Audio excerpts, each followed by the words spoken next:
Order number 27, जिसको हम section number 79 से लेके 82 तक पढ़ते हैं, सूट बाय और अगेंस्ट गवर्नमेंट, यानी कि आप केस किसके अगेंस्ट फाइल कर रहे हो, गवर्नमेंट और पब्लिक सर्वेंट।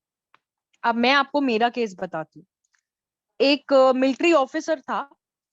अब मिलिट्री ऑफिसर होते हुए तो उसको थोड़ी प्रायोरिटी देनी चाहिए ना, कि मिलिट्री ऑफिसर है तो कहीं ना कहीं क्या होता है ना कि उन ऑफिसर्स को ज्यादा हाई लेवल पे रख के उनका काम किया जाता है, क्योंकि वो कंसिडर होते हैं।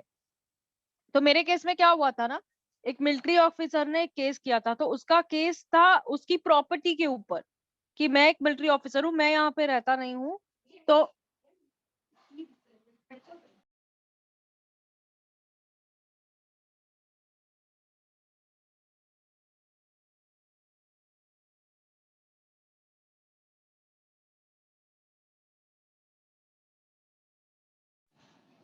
ठीक है, तो ये सब्सटेंसिव लॉ है जो कि रिलेट करता है इस टॉपिक में। आप देखोगे article 294 to 300 of the constitution of India. ये एक प्रोसीजर लॉ है जिसमें आप सेक्शंस देखोगे 79 से लेके 82 तक, और ऑर्डर 27 को साथ में पढ़ा जाता है। तो सेक्शन नंबर 79 क्या बोलता है, सूट बाय और अगेंस्ट गवर्नमेंट। बाय और अगेंस्ट यानी सूट गवर्नमेंट वाले भी कर सकते हैं या उनके खिलाफ भी किया जा सकता है। तो इन अ सूट बाय और अगेंस्ट अ गवर्नमेंट, तो अथॉरिटी को क्या बोला जाता है, प्लेंटिफ या डिफेंडेंट। तो इस केस में क्या होता है ना, जो सेंट्रल गवर्नमेंट होती है या यूनियन ऑफ इंडिया, देखो आपको पता है ना, आर्टिकल जब आ जाता है तो सेंट्रल और यूनियन का काम तो पहले आ जाता है। तो इस केस में जब सूट बाय और अगेंस्ट गवर्नमेंट होता है, द स्टेट, फॉर एग्जांपल लेते हैं, if a case is to be filed against the government of Uttar Pradesh, then the respondent will be the state of Uttar Pradesh। यानी कि यहाँ पर respondent कौन हो जाएगी, उत्तर प्रदेश स्टेट हो जाएगी, क्योंकि क्या किया जा रहा है, उत्तर प्रदेश गवर्नमेंट के अगेंस्ट केस फाइल किया जा रहा है। ओके, उसके बाद आते हैं, suit between individuals required no notice to be given to the defendant by the plaintiff before filing a suit, however as per section 80 of the CPC. अब देखो हम लोग गवर्नमेंट के खिलाफ अगर कुछ करने जाते हैं तो वो बगावत हो जाती है, तो उन्हें पहले ना नोटिस सर्व करना पड़ता है कि भैया हम तुम्हारे खिलाफ केस कर रहे हैं, इधर है तो सॉल्व करके ले लो। तो यहाँ पर नो नोटिस यानी उनको नोटिस देने की, इंटीमेशन देने की जरूरत नहीं है, ये बोलता है सेक्शन नंबर 79। अब सेक्शन नंबर 80 क्या बोलता है, notice provision of section 80 are mandatory, यानी कंपलसरी नोटिस दिया जाता है। ठीक है, save as provided subsection 2, no suit shall be instituted against the government, including the government of state of Jammu and Kashmir, or against a public officer in respect of any act purporting to be done by a such public officer in his official capacity until the expiration of 2 months next after notice in writing has to be delivered to left at the office of। अब इसका मतलब क्या बोला जा रहा है कि कोई भी सूट इंस्टीट्यूट गवर्नमेंट के खिलाफ नहीं किया जा सकता, इंक्लूडिंग द गवर्नमेंट ऑफ, और अगेंस्ट अ पब्लिक ऑफिसर, जब कोई पब्लिक ऑफिसर अपने ऑफिशियल ड्यूटी में कैपेसिटी में अगर कोई काम कर रहा है तो उनके ऊपर केस नहीं किया जा सकता until expiration of 2 months next after the notice in writing, यानी कि आपको 2 मंथ का जो नोटिस इन राइटिंग पीरियड को सर्विस करना पड़ेगा, उसके बाद में आप इनके ऊपर चीजें कर सकते हो। देखो आप सब क्लॉज ए देखोगे ना, in a case of a suit against the central government except where it relates to a railway, a secretary of that government। अभी देखो यहाँ पे क्या बोला जा रहा है, in a case of a suit, यानी केस किसके अगेंस्ट करना है, सेंट्रल गवर्नमेंट के अगेंस्ट, एक्सेप्ट छोड़ के, railway a secretary of that government. ठीक है, railway secretary of that government की बात की जा रही है यहाँ पर। दूसरा, in a case of a suit against the central government where it relates to railway, the general manager of the railway, यहां पर आप ये सारे नोटिस सर्विस करने के बाद ही इनके ऊपर केसेस कर सकते हो। तो इन case of suit against government of the state of Jammu and Kashmir, the chief judicial secretary of that government or any other officer authorized by that government in this behalf, ये सारी चीजें आप उनके परमिशन से ही कर सकते हो। फिर आप देखो, in case of a suit against other state government, the secretary of that government और the collector of the district, यानी कि अगर आपको ऐसा कोई भी केस करना है तो उनको क्या करना पड़ेगा, सेक्रेटरी उस गवर्नमेंट की या उसका कलेक्टर ऑफ द डिस्ट्रिक्ट को आपको लेकर करना पड़ेगा। And in the case of a public officer delivered to him और left at his office stating the cause of action. अभी देखो, आपको जब एक केस फाइल करने के बाद अगर कॉज ऑफ एक्शन नहीं है कि किस वजह से आप गवर्नमेंट के खिलाफ केस कर रहे हो, क्यों बगावत पे उतर के आए हो, क्यों इन कलेक्टर के खिलाफ केस करना है, क्यों स्टेट गवर्नमेंट के खिलाफ करना है या सेंट्रल गवर्नमेंट के खिलाफ करना है, तो आपको cause of action, name, description, place, residence, ये सारी चीजों की जानकारी विद क्लेम देनी पड़ेगी। ठीक है, हम ऑर्डर 27 को मैं आपको फिर से बता देती हूँ फारा, कि हम ऑर्डर 27 को सेक्शन 79 से लेके 82 तक पढ़ते हैं विथ ऑर्डर 27। तो आपका दोनों हो जाएगा, सेक्शंस भी हो जाएंगे, ऑर्डर भी हो जाएगा, उस पे भी आ रही हूँ। तो मैंने 79 और 80 सिखाया है, आगे बढ़ रही हूँ। The suit to obtain urgent और immediate relief against the government. अगर आपने कोई भी सूट फाइल किया है और आपको अर्जेंट रिलीफ चाहिए, इमीडिएट रिलीफ चाहिए, जो कि गवर्नमेंट है, तो उसमें गवर्नमेंट कौन सी आ जाती है, स्टेट ऑफ जम्मू कश्मीर भी इंक्लूड हो जाता है। ठीक है, या फिर any public officer in respect of any act, यानी कि कोई भी केस, एनी एक्ट, कुछ तो भी आपने ऐसा किया है अपने पब्लिक ऑफिसर की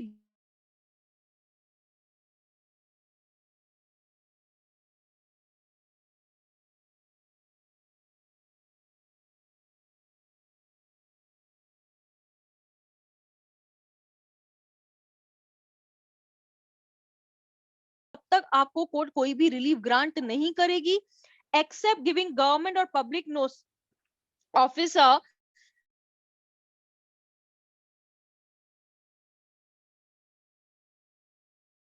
है। आपको इसके ऊपर क्या कहना है, तो वो पीरियड के लिए उनको नोटिस सर्विस किया जाता है और उस हिसाब से उन्हें रिलीफ ग्रांट की जाती है, लेकिन तब तक नहीं जब तक उन्हें नोटिस सर्विस करके बुलाया नहीं जाता है। ठीक है, इसका प्रोविजो ये बोलता है द कोर्ट शल कंपलसरी, अगर वो सेटिस्फाइड हो जाए कि after the hearing of the parties, parties की हियरिंग के बाद कोई भी अर्जेंट रिलीफ देने की जरूरत नहीं है। ठीक है, प्लेन प्रेजेंटेशन होने के बाद में कोर्ट को लगता है कि नहीं, पूरा केस सुनने तक हम लोग कुछ भी डिसाइड नहीं कर सकते, तो तब तक के लिए वेट किया जा सकता है। सब क्लॉज 3 क्या कहता है, no suit instituted against the government और against a public officer in respect of the act purporting to be done by such public officer in his official capacity shall be dismissed merely by the reason of any error or defect in the notice of such notice। अगर वो notice देते समय कोई भी गलती हो जाती है तो उस ग्राउंड पे भी केस को डिसमिस किया जाता है, क्योंकि आप पब्लिक ऑफिसर के खिलाफ कर रहे हो, आप गवर्नमेंट की तरफ बगावत करने के लिए उतर के आए हो। तो गवर्नमेंट ये नहीं है, आज राहुल गांधी के ऊपर केस किया गया ना, डिफॉर्मेशन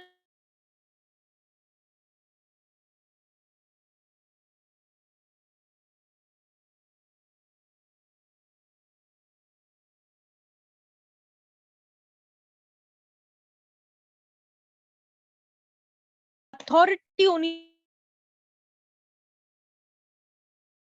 चाहिए कि जिस पब्लिक ऑफिसर को आप पहचान आइडेंटिफाई कर सकते हो कि हाँ, उस्मा इज द पब्लिक ऑफिसर, मुझे इसके खिलाफ केस करना है, तो उस्मा को नोटिस सर्व करवाना पड़ेगा कि उस्मा के ऊपर नोटिस सर्व करने की वजह से कि हम आपके ऊपर केस कर रहे हैं, वो अप्रोप्रिएट अथॉरिटी होनी चाहिए वहां की, जो हमने सबसेक्शन देखा। और कॉज ऑफ एक्शन और रिलीफ जो आप मांग रहे हैं कोर्ट से, वो अथेंटिकेट होना चाहिए, वो प्रॉपर होना चाहिए। ऐसे नहीं कि आपने बोला कि मुगल एम्परर्स थे, वो क्यों थे, अब उनसे लड़ाई करनी है, ऐसा नहीं चलेगा। प्रॉपर होना चाहिए, प्रॉपर, जो कि डे टू डे होना चाहिए और कंटिन्यूस होना चाहिए। अब इसमें मैं आपको एक दो नोट बता देती हूँ कि जो लिमिटेशन पीरियड होता है सूट इंस्टीट्यूट करने को लेकर, आप सेक्शन नंबर 15 के सब क्लॉज 2 लिमिटेशन एक्ट में पढ़ते हैं। गवर्नमेंट के खिलाफ आपको कोई भी केस करना है तो उस लिमिटेशन पीरियड को आप सेक्शन नंबर 15 के सब क्लॉज 2 लिमिटेशन एक्ट 1963 में पढ़ते हो। दूसरी बात, अगर कोई 80 के अंदर is neither a decree nor appealable order, ना ही वो डिक्री है ना ही अपीलेबल ऑर्डर है, but it is a case decided under section 115 of this code therefore reversible। अगर 115 में डिसाइड किया गया केस है तो उसके ऊपर आप रिवीजन में जा सकते हो, लेकिन गवर्नमेंट केस में आप डिक्री में भी नहीं जा सकते हो, ना ही वो अपीलेबल है, ना ही डिक्री में ना ही अपीलेबल है। ठीक है। ऑर्डर 27 का रूल 128B आपको क्या बताएगा, मैं आपको स्टार्ट में ही बता देती हूं कि ऑर्डर 27 का रूल 1 से लेकर 8B हमें ये बताता है कि जो भी रूल्स होते हैं, जो भी रेगुलेशंस होते हैं, जो भी प्रोसीजर फॉलो करना पड़ता है, जो मैटर इन सूट होता है, बाय यानी कि गवर्नमेंट के खिलाफ या गवर्नमेंट के अगेंस्ट में अगर आप कुछ कर रहे हो, या किसी भी पब्लिक ऑफिसर के खिलाफ जो कि एक ऑफिशियल ड्यूटी में काम कर रहा था। देखो, एक मिलिट्री ऑफिसर हो गया तो वो ऑफिशियल ड्यूटी में काम करता है ना, पब्लिक ऑफिसर हो गया वो ऑफिशियल ड्यूटी में काम करता है, तो उन्हें आप सब ऑर्डर 27 में देखोगे, रूल्स पढ़ोगे, रेगुलेशंस पढ़ोगे, प्रोसीजर देखोगे। ठीक है। चलिए, रूल नंबर 1 क्या बोलता है ऑर्डर 27 का, सूट बाय और अगेंस्ट गवर्नमेंट, यानी सूट बाय यानी गवर्नमेंट ने आपके खिलाफ किया है या आपने गवर्नमेंट के खिलाफ किया है। सिंपल, समझा। आगे बोलता है कि सूट बाय और अगेंस्ट गवर्नमेंट, एनी सूट, कोई भी सूट होने दीजिए, बाय और against the government, the plaint, plaint मतलब किसने फाइल किया होगा, प्लेंटिफ ने, और रिटर्न स्टेटमेंट किसने करी होगी, डिफेंडेंट ने, वो साइन कौन करेगा, by such person as a government be like by general और स्पेशल ऑर्डर ऑथराइज, यानी कि अगर सामने वाले ऑफिसर को अथॉरिटी दी गई है, ऑथराइज किया गया है कि हाँ आप फला फला केस में जाकर आप मेरी, देखो गवर्नमेंट मतलब क्या होगा, ऑफिसर ही होगा ना, कोई तो बंदा होगा जिसे ऑथराइज किया होगा, जैसे कहा होगा कि तू केस में चले जा, केस की सारी चीजों को देख कि हम तुम्हें जनरल और स्पेशल ऑर्डर देते हैं कि आज से जो भी केस में होगा वो तू बंदा हुआ होगा। shall be verified by any person whom the government so appoint and who is acquainted with the facts of the case। acquainted का मतलब क्या होता है, जिसे केस की सारी निजी जानकारी हो।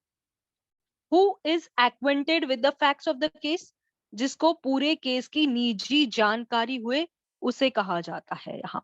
ठीक है, उस ऑफिसर को ऑथराइज किया जाएगा, ये रूल नंबर 1 कहता है। रूल नंबर 2 कहता है person authorise act for government, person being ex officio, यानी कि ऑफिसर की बात की जा रही है यहाँ पर, और otherwise authorise to act for the government in judicial proceeding shall be deemed to be an recognised agent.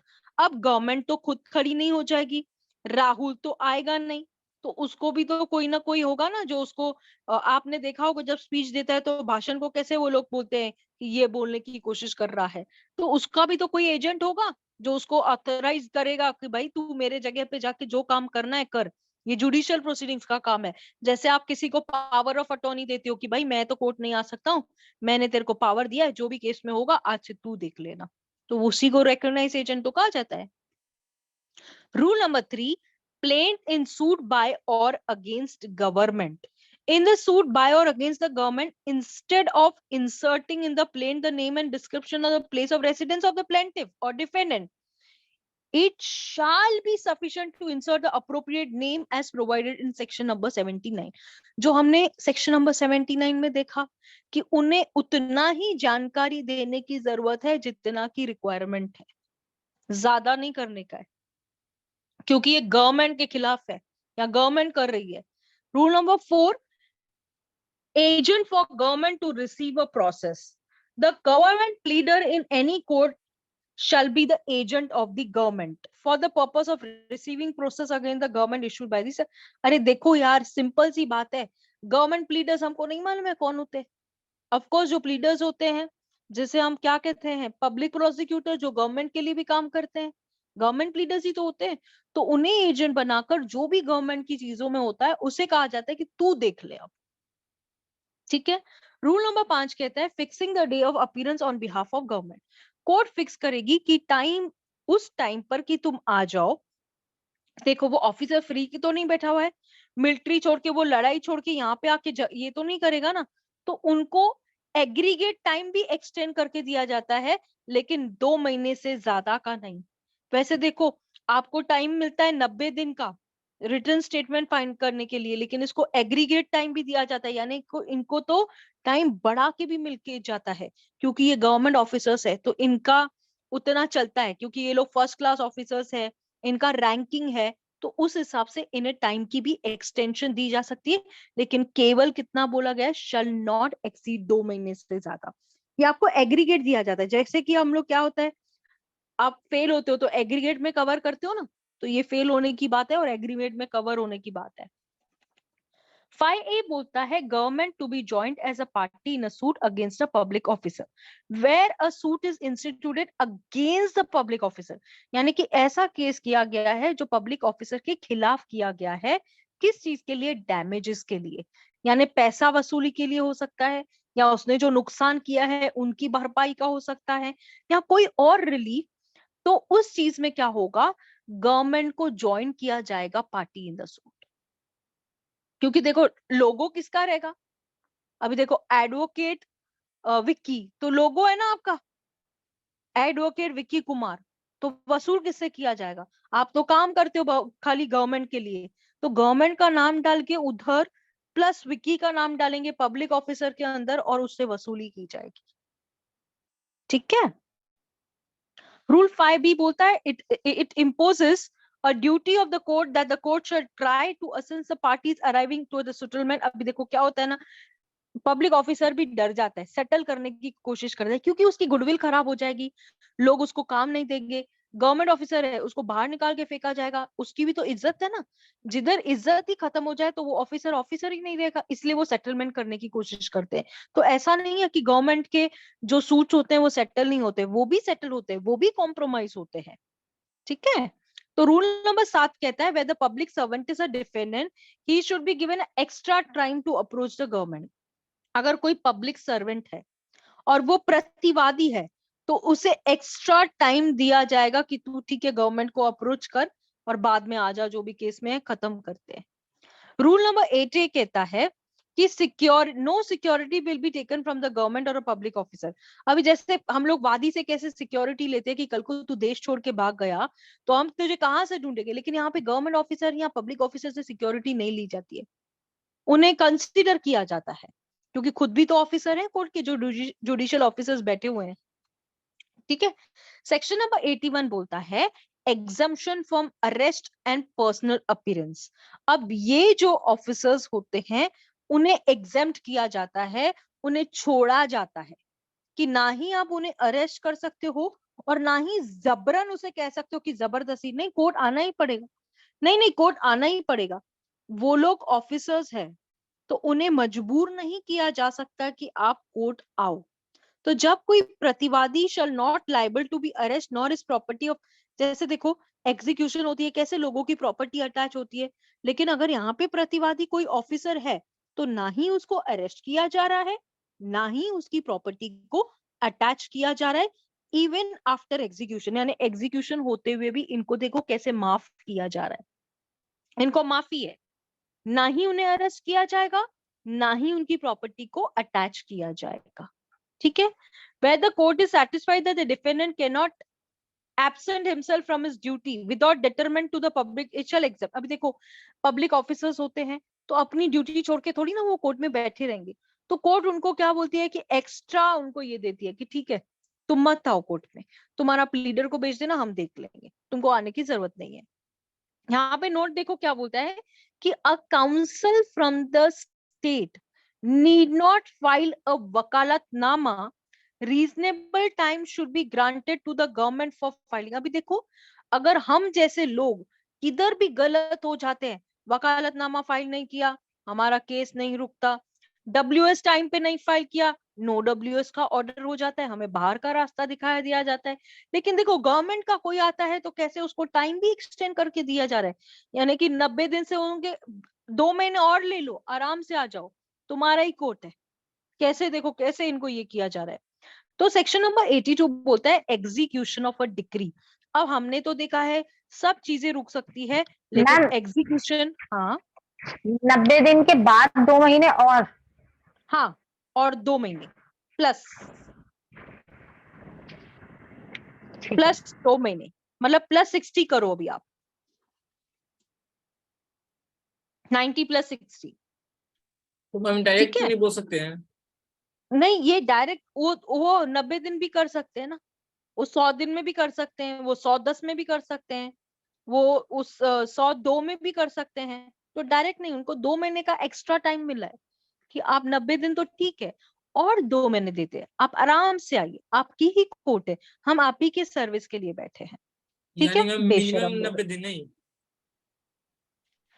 अरे 90 + 60 करो।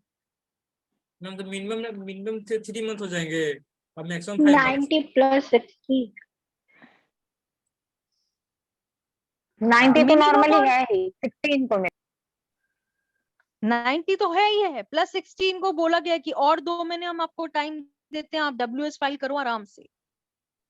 जी मैम।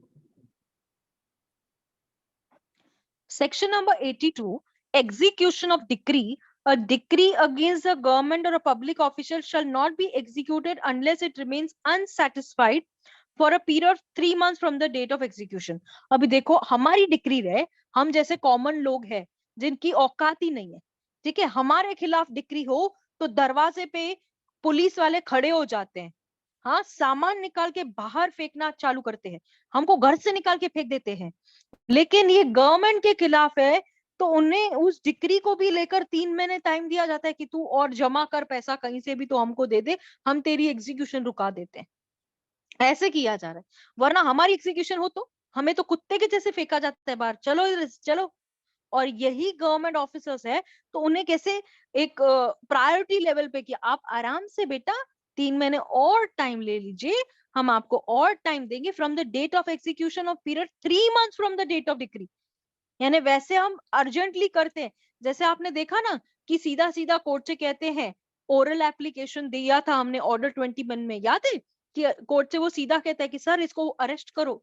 यहाँ पे तो अरेस्ट का भी प्रोविजन नहीं है, सीधा ये मैम बोला जा रहा है कि 3 महीने रुक जाओ। हाँ शिवानी। मैम रिटन स्टेटमेंट के लिए 2 मंथ्स एक्स्ट्रा और एग्जीक्यूशन के लिए 3 मंथ। 3 मंथ्स देखो ना, from the date of decree, yes यानी मैम। डिक्री होने के बाद और 3 महीने लो, उसके ऐसा क्यों बाद हम मैम? तुम्हारे खिलाफ एग्जीक्यूशन करेंगे। ऐसा क्यों? आम पब्लिक से गवर्नमेंट ऐसा और ऑफिसर्स है, गवर्नमेंट से ऐसा? गवर्नमेंट ऑफिसर्स है, मत बोलो मत बोलो ये बात, क्योंकि मत वो बोलो। VIP लोग है इसीलिए। हाँ बस, नहीं तो देखो राहुल गांधी के खिलाफ डिफेमेशन केस हो गया ना, होता है क्या, हुआ ना, ठीक है, उसने लाइन स्पीच में दी है, वो बराबर है, लेकिन है तो देखो ना, जो मैम है सो है। मैम तो गवर्नमेंट के खिलाफ PIL फाइल कर सकते हैं। करो फिर, तुम्हारे पास टाइम है तो करो, करो भाई, हमारे पास तो नहीं है। ऑर्डर 27 का 8 का सब क्लॉज 2 ये बोलता है कि पब्लिक ऑफिसर अगर प्रतिवादी है तो उसे ना अरेस्ट किया जाएगा, ना ही उसकी प्रॉपर्टी अटैच की जाएगी अदर देन एग्जीक्यूशन। यानी एग्जीक्यूशन लास्ट पार्ट है, इधर अटैचमेंट भी नहीं होगा। वैसे प्रॉपर्टी को अटैच करवा लेते हैं ना, है ना, जैसे ही डिक्री होती है प्रॉपर्टी की अटैचमेंट होती है, अटैचमेंट के बाद एग्जीक्यूशन होती है। सुनो सुनो गांव वालों, और यहाँ तो क्या बोला जाए भाई, उसकी प्रॉपर्टी को हाथ नहीं लगाएंगे हम, अगर एग्जीक्यूशन की बारी आ रही है तो भी हम उन्हें 3 महीना देंगे, तो भी हम 3 महीना उसको बोलेंगे कि रुको रुको, करते हैं, प्रबंध करते हैं तुम्हारे लिए, तो करो प्रबंध। समझा? ऑर्डर 27 खत्म हो गया अपना। ऑर्डर 28 ले लूं यहीं पे विक्की? मैम ले ली।